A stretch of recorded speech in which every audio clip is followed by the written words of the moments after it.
Break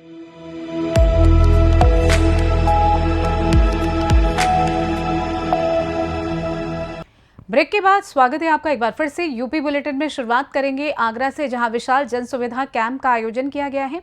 साथ ही बात होगी बहराइच की, जहां पर पूर्व सांसद बृजभूषण चरण सिंह के कोर्ट से बरी होने के बाद बहराइच और कैसरगंज क्षेत्र में समर्थकों ने जश्न मनाया है। ऐसी तमाम खबरों पर करेंगे विस्तार से चर्चा। आगरा के इतमादपुर विधानसभा क्षेत्र के मितावली गांव में केंद्र और राज्य सरकार की योजनाओं का लाभ पात्र लोगों तक पहुंचाने के कैंप का आयोजन किया गया। कैंप में ग्रामीणों के लिए आयुष्मान कार्ड, इस दौरान 165 आयुष्मान कार्ड, 40 ई श्रम कार्ड बनाए गए और 55 पेंशन। कार्यक्रम में स्थानीय प्रधानपति शैलेंद्र कुमार, कैंप प्रभारी अभिषेक सिंह और बसंत यादव, ग्रामीणों ने गाँव में ही सुविधा उपलब्ध करने के प्रयास की सराहना की। भैया अपना परिचय दीजिए। मैं बसंत यादव, जो विधानसभा एक्ट 86 के लिए टीम सीटी चौहान का एक सदस्य हूँ, जो काम कर रहा हूँ। किस तरह कैंपों का जो आयोजन चल रहा है, कहाँ का चल रहा है, ये कैंप लग चुके हैं? ये अब तक देखा जाए तो आज ये 45वीं पंचायत है विधानसभा एक्ट 86 की, जिसमें करीबन 11,500 लोगों को लाभ मिल चुका है। किन किन योजनाओं को लोगों को लाभ मिल? यहाँ ये आयुष्मान कार्ड हुआ, लेबर कार्ड हुआ, विधवा पेंशन, विकलांग पेंशन, वृद्धा पेंशन, ई श्रम, जो योजनाएं हैं हमारी जो गरीब लोगों तक नहीं पहुंच पा रही हैं, वो हम पहुंचाने का काम कर रहे हैं। क्या लग रहा है आज जो मितावली में कैंप लगाया तो यहाँ कितने लोगों को लाभ मिल? ये अब तक समथिंग 3 बज गए हैं, 4 बजने वाले हैं। अब तक 450 का डाटा हमारे पास आ चुका है और यहाँ पे जो उपस्थिति रही है वो 1500 लोग यहाँ आ चुके हैं। उसमें 450 का काम हो चुका है और ये डाटा क्या नाम, ये काम जो समय है इसको 2 घंटे और बढ़ाना पड़ेगा, क्योंकि यहाँ भीड़ बहुत है। तो हम ये कैंप को 5 बजे न लेके 7 बजे तक का मेरा ये करने का विचार। इस तरह से देखा जा रहा है यहाँ पर जो आयुष्मान कार्ड भी बनना है, तो क्या आप लोग दोबारा कैंप लगाकर उन्हें वितरण भी करते हैं? हाँ, ये हम आज जैसे कैंप लगाया, ये हमारा डाटा के कंप्लीट होके जैसे हमारा कंप्लीट होता है वैसे ही मैं सूचना कर दूंगा कि यहाँ वितरण कैंप आ जा रहा है। जिस जगह लगाया जाता है उसी जगह पर हमारा वितरण होगा। सबको फ़ोन कर दिया जाता है, जो डाटा हमारे पास रहता है सबको विधिवत सफलतापूर्वक दे दिया जाता है। जिसको लगातार क्षेत्र में काम चल रहा है। प्रधान जी, आज आपकी पंचायत में किसान इंजीनियर सीटी चौहान के द्वारा ये कैंप आयोजन चल रहा है, क्या कुछ चल रहा है? मैं धन्यवाद देना चाहूँगा बड़े भाई सीटी चौहान जी को, जिन्होंने इस कैंप का आयोजन कराया, जिसमें केंद्र सरकार द्वारा जो जन योजनाएं चलाई जा रही हैं जो अंतिम व्यक्ति तक पहुँचें, जैसे कि ई श्रम कार्ड, आयुष्मान कार्ड, मृत्यु प्रमाण पत्र जैसी कई सुविधाएं हैं जिससे लोग वंचित रह जाते हैं, ब्लॉक तक नहीं पहुंच पाते हैं। उनके लिए गांव में ही कैंप का आयोजन किया गया है जो इस चीज़ों का लाभ ले सकें। जिस तरह से देखा जा रहा है, अपनी खुद की गाड़ी लेके आए, अपनी टीम को लेके आए हैं, लोगों को लाभ देने का कार्य कर रहे हैं। ऐसा है, आप जनता के लिए कुछ करेंगे तो जनता भी आपके लिए कुछ सोचेगी। बहुत बहुत धन्यवाद बड़े भाई सीटू चौहान जी का, जिन्होंने इस योजना से हर व्यक्ति को लाभ पहुंचाया। जनता उनकी तरफ भी सोचेगी, देखेगी। सुबह से आप लेटर लिख रहे हो, कितने लेटर अब तक लिखे हो? तकरीबन 200 लेटर लिख चुका हूं और लगता है कि अभी 10-20 और लिख सकता हूं भाई। क्या लगता है कि कितने लोगों को लाभ मिला होगा? 100% सभी लोगों को लाभ मिलना चाहिए। जहाँ तक है 100% सभी लोगों को लाभ मिलेगा। अपना परिचय दे दीजिए। मैं टीम सीटी चौहान का एक सदस्य अभिषेक सिंह परमार। किस तरह के कैंप का आयोजन किया जाए और लगातार ये कैंप लग रहे हैं जी, किन किन योजनाओं से लोगों को लाभ किया जाए? जो मुख्य योजना है वो भारत सरकार और राज्य सरकार की, जिसमें आयुष्मान कार्ड, विधवा वृद्धा दिव्यांग पेंशन कार्ड, ई श्रम कार्ड, लेबर कार्ड, इन सभी योजनाओं को हम निःशुल्क सीटी चौहान जी के निर्देशानुसार आम जनमानस तक पहुँचा रहे हैं। जो अभियान है नरेंद्र से नरेंद्र की ओर जी, नरेंद्र से नरेंद्र की ओर का जो मुख्य लक्ष्य है वो बेसिकली इसको ध्यान में रख के बनाया गया है कि जो स्वामी विवेकानंद जी थे उनका भी जो मूल नाम था वो नरेंद्र था। उन्होंने शिकागो सम्मेलन में भारत को एक ख्याति दिलाई, भारत को एक पहचान दिलाई और धर्म जागरण के वो प्रमुख स्रोत माने जाते रहे। उसी दिशा में जो आज भारत के यशस्वी प्रधानमंत्री श्री नरेंद्र मोदी जी हैं वो भी भारत का डंका पूरे विश्व में बजवा रहे हैं।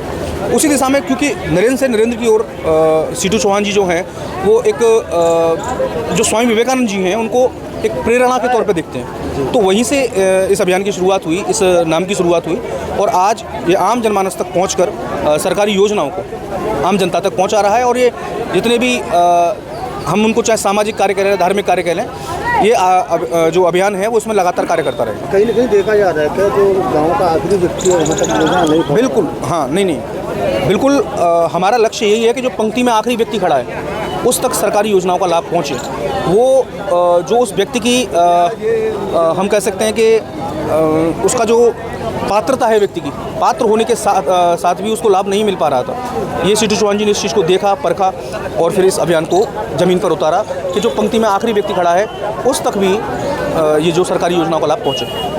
कैंप का आयोजन कब से हुआ, कब तक चलेगा?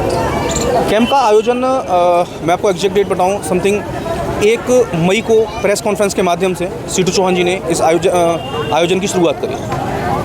शायद मैं डेट में थोड़ा इधर उधर हो सकता हूं, लेकिन मुझे जैसा याद है कि 1 मई को शुरुआत हो चुकी थी और जब तक हम अंतिम व्यक्ति तक नहीं पहुंच जाएंगे हमारा ये अभियान रुकेगा नहीं, जारी रहेगा। आगरा से सीनियर संवाददाता विष्णु बदायूं के जरीफ नगर थाना क्षेत्र के ग्राम रदनौल अजीतपुर में विवाद के दौरान दामाद ने ससुर को गोली मार दी, जिससे वो घायल राजा राम उम्र 62 वर्ष को उपचार के लिए पहले दागावा ले जाया गया, जहां हालत गंभीर होने पर जिला अस्पताल और फिर अलीगढ़ रेफर किया गया। परिजनों के अनुसार राजाराम की बेटी पूजा को करीब 2 माह पहले उसके पति चंद्रभान से निकाल दिया था, जिसके बाद वो मायके सोमवार सुबह चंद्रभान घर पहुंचा और किसी बात को लेकर ससुर से विवाद हो गया। इसी दौरान उसने गोली मार दी और मौके से फरार हो गया। पुलिस मामले की जांच में जुटी हुई। बदायूं से सीनियर संवाददाता प्रताप ठाकुर की रिपोर्ट। बहराइच में पूर्व सांसद बृजभूषण शरण सिंह के कोर्ट से बरी होने के बाद बहराइच और कैसरगंज क्षेत्र में समर्थकों ने जश्न मनाया। राउज एवेन्यू कोर्ट के फैसले का स्वागत करते हुए कार्यकर्ताओं ने मिठाई बांटी और आतिशबाजी कर खुशी जताई। समर्थकों ने कहा कि उन्हें न्यायपालिका पर भरोसा था और इस फैसले से उनका विश्वास और मजबूत हुआ है। गोनार्ड लॉन कार्यालय पर आयोजित कार्यक्रम में कार्यकर्ताओं ने इसे न्याय की जीत बताते हुए पूर्व सांसद के समर्थन में विजय उत्सव मनाया। सुनील जी, आज आप लोग एक दूसरे को मिठाई खिला रहे हैं, उत्साह में नजर आ रहे हैं, क्या कुछ कारण है, क्या कहना? आज हम लोगों के लिए बहुत ही खुशियों भरा दिन है और किसी महापर्व से आज का दिन कम नहीं है। आज हम सबके अभिभावक, हम सबके संरक्षक, हमारे आदर्श आदरणीय नेताजी को न्यायपालिका द्वारा, कोर्ट द्वारा बाइज्जत बरी किया है। पहले भी हम लोग न्यायपालिका पे भरोसा करते चले आए और आज न्यायपालिका का जो ये निर्णय है स्वागत करने योग्य है। और न्यायपालिका पे भरोसा हमारा ही नहीं, इस प्रकार के जो साजिशकर्ता और षड्यंत्रकारी जो भी जैसे नेताजी के व्यक्तित्व और चरित्र पर जो आरोप लगाया, ऐसे आरोपों को न्यायपालिका ने खारिज किया है, जिससे न्यायपालिका पे आज समाज का और देश का भरोसा बढ़ा है। और इसीलिए आज हम लोग बहुत यहाँ पे उत्साहित नज़र आ रहे हैं, क्योंकि आदरणीय नेताजी को कोर्ट ने बाइज्जत बरी किया है। हम सब के लिए आज बहुत खुशियों भरा दिन है। बहराइच से सीनियर संवाददाता कृष्णचंद्र शुक्ला की रिपोर्ट। ललितपुर में अपर जिलाधिकारी दिनेश कुमार ने स्टाम्प ड्यूटी से जुड़े मामलों में सख्त कार्रवाई करते हुए 10 मुकदमों का निस्तारण किया है। इन मामलों में कुल 26,54,258 रुपए का जुर्माना लगाया गया है। प्रशासन के अनुसार अब तक 3,40,000 रुपए की वसूली की जा चुकी है, जबकि शेष धनराशि की वसूली के लिए प्रक्रिया जारी है। अधिकारियों का कहना है कि राजस्व व्यवस्था को मजबूत करने और सरकारी राजस्व की हानि रोकने के लिए स्टाम्प ड्यूटी से जुड़े मामलों में आगे भी सख्ती बरती जाएगी। ललितपुर से सीनियर संवाददाता विकास सोनी की रिपोर्ट। ललितपुर में कानून व्यवस्था और न्यायालय परिसर की सुरक्षा व्यवस्था का जायजा लेने के लिए पुलिस अधीक्षक ललितपुर ने जिला एवं सत्र न्यायालय परिसर का औचक निरीक्षण किया। इस दौरान उन्होंने सुरक्षा व्यवस्था, प्रवेश द्वार, बैरिकेडिंग और तैनात पुलिस आवश्यक दिशा निर्देश दिए।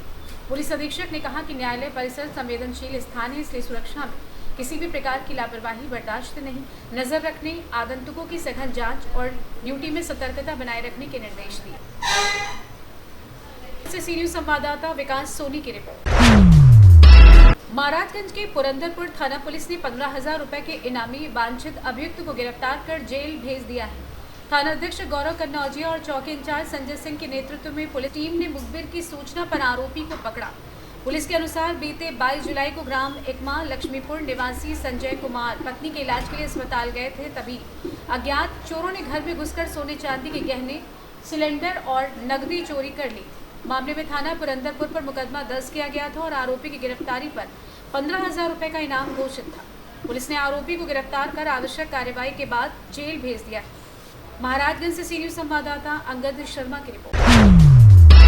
प्रतापगढ़ पट्टी क्षेत्र के सदहा गांव स्थित श्री बाबा विशंभरनाथ धाम में सावन माह के पहले सोमवार को श्रद्धालुओं की भारी भीड़ उमड़ी।